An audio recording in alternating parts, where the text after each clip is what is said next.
Okay, fellas, good morning to you. Go ahead and get started. Here we are again, and we're going to pick up, we're going to finish what we started last week.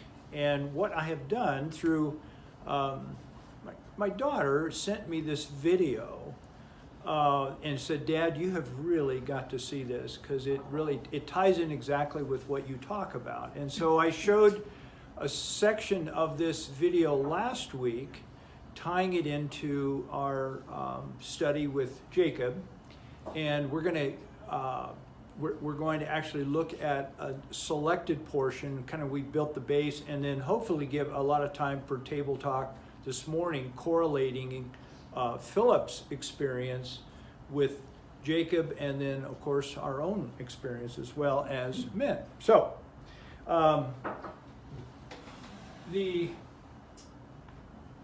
the review here, this shows where we are thus far in this time of Jacob's life. And this is what's going to be illustrated through the video clip that we're going to watch. But Jacob's transformational process, I see it like this, for what it's worth, is that in chapter 32, verse 3, or 3 and onward, Jacob is waking up to what I've coined this term called separateness. It's this innate, what we could call fallenness in the human condition. And I tie everything to that idea of our propensity through the fall, and what we have, however we inherit it, we tend to separate, whereas the gospel of Christ is to bring all things back together again. So that's in a very simplistic way that I coined that term, because in my mind it depicts our condition as human beings, and therein is all of the outflow of all the evil and what we see in the world, this propensity for separateness. Well, we see Jacob in his transformational process waking up to this sense that he is separated, primarily through his brother, what he did to his brother. And he sends these messengers out, remember, in chapter 32. And so that's the wake up. That's the early on wake up. And I think this same separateness, where there's a point in our life where we begin to wake up to our separateness. And then that's a good thing, even though it's a painful thing. Then later on in chapter 32, towards the meat of the chapter, he engages his separateness through that very interesting story of the encounter with the angel of the Lord, and where he meets God. He names it Peniel, face of God.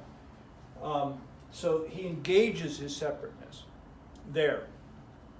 And then, as a result, we want to see some sort of outcome. You know, what is the outcome of this wrestling with this angel, meeting God face to face? His name is changed. He walks with a limp, and all of these things. What does all this mean? And so we look for change, and I'm proposing that the change takes place is that he doesn't become Superman, but the change in our lives takes place as our ability, as we are able to seek grace and seek forgiveness and seek favor, as I've got here. And that is how I believe Jacob is prevailing over this separateness.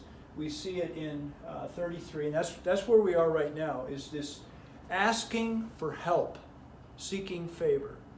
And that is overcoming this propensity to do it myself, this idea of separateness. So that's where we are thus far, and we're going to look at this clip now in light of this. And so the clip here is a segment from The Crown, Season 2, Episode 9, and we're going to look about 8 minutes here. Prince Philip is at Gordonstoun Boys' School in Scotland about 1934. And we looked at more of it last time, but where we're going to pick up is young Philip walking. You're going to see just the tail end of the Nazi funeral procession, and then he's going to walk into this reception area, and he's going to meet his two parents who are seated. And it's going to depict the family brokenness and the tragedy of the family. And and really kind of reemphasize what Steve has already told us this morning about this, the monarchy families. So we're going to see that family, tragic relationships, and that really builds the scene. This is at the occasion of his favorite sister's funeral, Cecile. And then we're going to see Philip back at Gordonstown and the building of the gate. And you guys are already familiar with that. And that's really the meat of what we want to talk about. So let's get the lights down and we'll take a look at this and get everything working here. Oh.